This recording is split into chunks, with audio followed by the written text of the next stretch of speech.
Sorry, milady. I didn't mean to disturb you. I can come back later if you'd like. No, it's fine. Come in.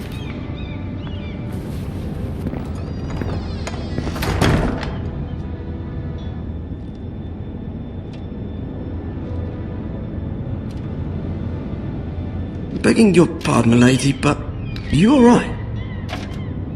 If you don't mind my asking, you seem rather upset. I'm fine, thank you. Of course, milady. Please hurry if you can. Lady Margaery will be here any minute. Of course, milady.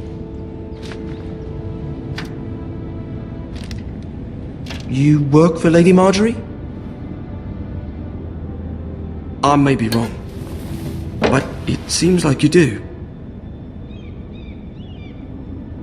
It's widely known that I work for Lady Margaery. I've seen you with her before. You seem like good friends. I saw Lady Margaery just this morning, outside the Royal Sept, talking to Queen Cersei. Cersei?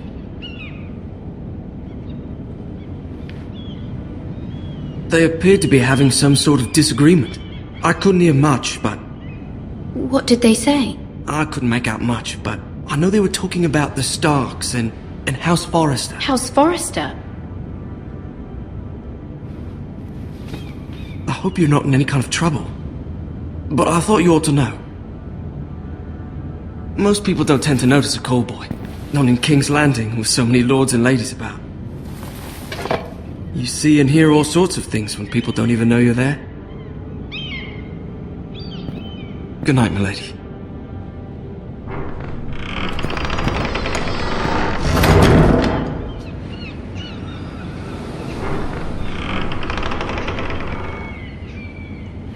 Lady Margaery, you're early. I was hoping there would be time for us to talk. Come, there's something we must discuss.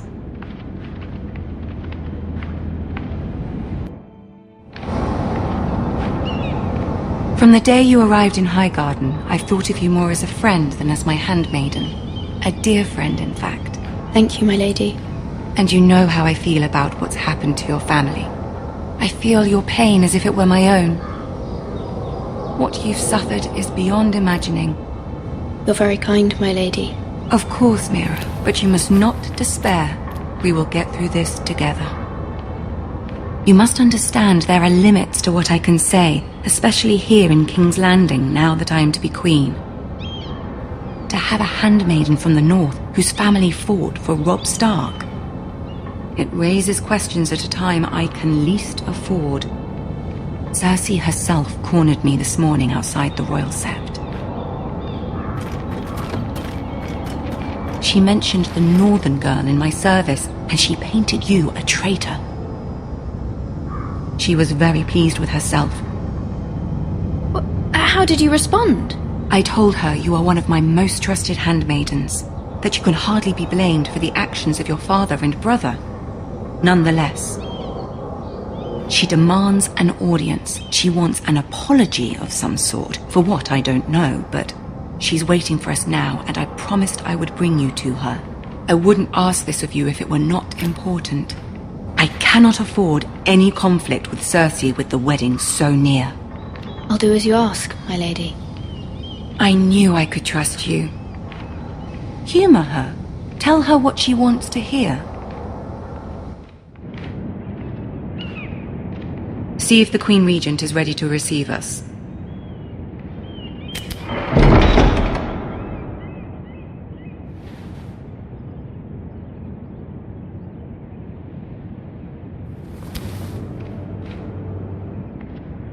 You'll be fine. I know you will.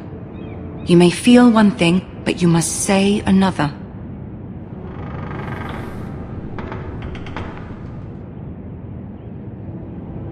Good luck.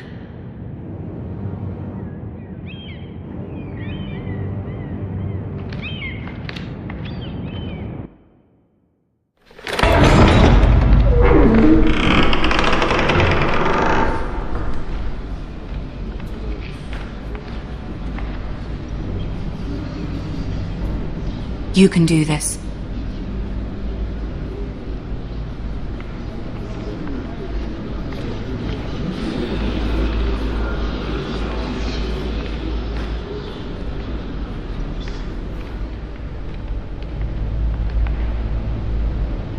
Ah, Lady Margaery. Aren't you looking lovely this evening? Lord Tyrion. Your Grace? With your permission, allow me to introduce Lady Mira of House Forrester.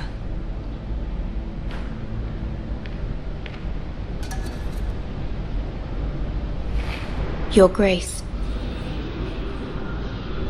The girl knows her courtesies. Impressive. You may rise. House Forrester is a northern house loyal to the king. Are they? I beg your pardon, Your Grace. I wasn't talking to you. I want to hear from the girl. Is your family loyal to the king? Perhaps you should ask the new Lord Forrester. He's not here, is he? She is. Joffrey is the one true king, Your Grace. And yet, for centuries the Forresters have been loyal bannermen to House Stark. A house of traitors. Yes, Your Grace. They are traitors. The Starks were your liege lord, yet you name them traitors so easily. I take it this is the kind of loyalty the king can expect from you. If you have any loyalty at all. Is your house willing to swear fealty to your new liege lord, Roose Bolton? Roose Bolton also served the Starks, Your Grace. And proved his loyalty to the crown by bringing their house to a swift and sudden end. Old allegiances are not easily abandoned, but now that the war is over, we must look to rebuild and forge new alliances. There are ships and shields to be built, and Joffrey will need a steady supply of ironwood for his armies. I'm told there are others who would happily serve that purpose, but I trust we can rely on House Forrester. Forrester Ironwood does seem rather unique. Yes, Your Grace. It would be a shame to see it fall into the hands of another house. I imagine you'd do almost anything to prevent that from happening, wouldn't you? Ask any Lannister, and they'd do whatever was necessary to save Casterly Rock. It would be unfortunate to see another house lay claim to what's yours. Yes, Your Grace.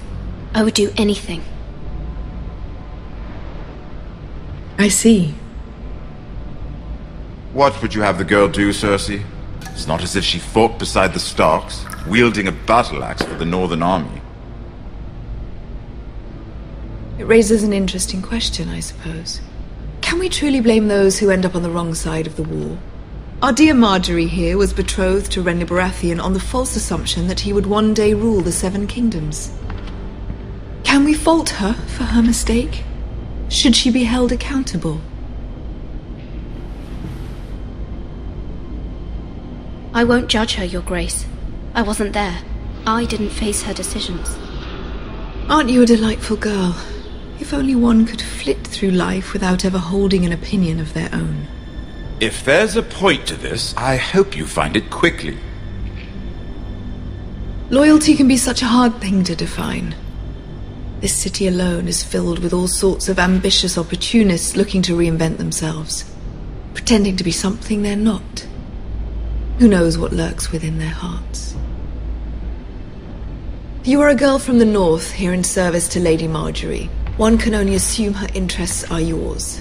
Yet loyalty to a king, that must be absolute, beyond question.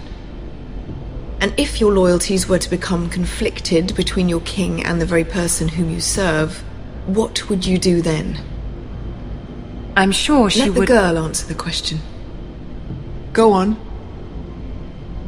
I would be true to the king, Your Grace. Well said. I was beginning to worry you didn't have your priorities straight. She is a threat to the crown, isn't she? The most dangerous handmaiden in all of King's Landing. My sense is this girl will say almost anything to get what she wants. Which is not very encouraging. I'd like a word with you, if I may. Of course, Your Grace.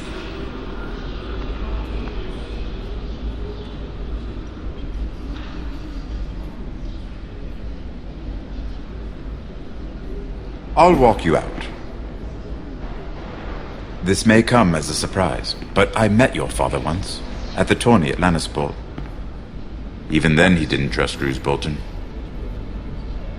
We only spoke briefly, but your father struck me as an honorable man. You have my condolences for his loss. These would be trying times for your family, even under the best of circumstances. These are trying times, my lord. My family fears what might happen now that the Boltons rule the North. They must still answer to the crown. You shouldn't forget that, nor should they. That certainly took courage. To so publicly declare your loyalty to Joffrey for all to hear. Poor Lady Margaery was humiliated, although Cersei seemed quite pleased. It was quite the first impression. I, of course, found it all highly entertaining. I was trying to appease her. I think that was clear to everyone. My sister and I have our differences. She takes great pleasure in her little charades. I take mine in thwarting them. We must find our amusements where we can. She threatened to give your ironwood to another house. It is the Master of Coin who decides such matters. The crown needs boats. Boats need wood, and I speak for the crown in this regard, not her. What are you suggesting? I suppose the crown could be persuaded to secure ironwood from House Forrester. Lady Margaery might not look favorably on such an alliance, and it would infuriate Cersei. Although what would be amusing for me might prove rather dangerous for you and your house. Are you willing to risk that?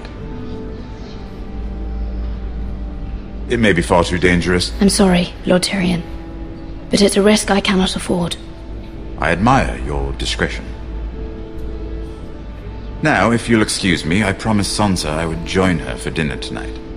3 beautiful bottles of Dornish wine await my arrival. I hope we meet again. Nothing would make Cersei happier. Until then, be careful. This is not the North. King's Landing can be a nest of vipers to the uninitiated.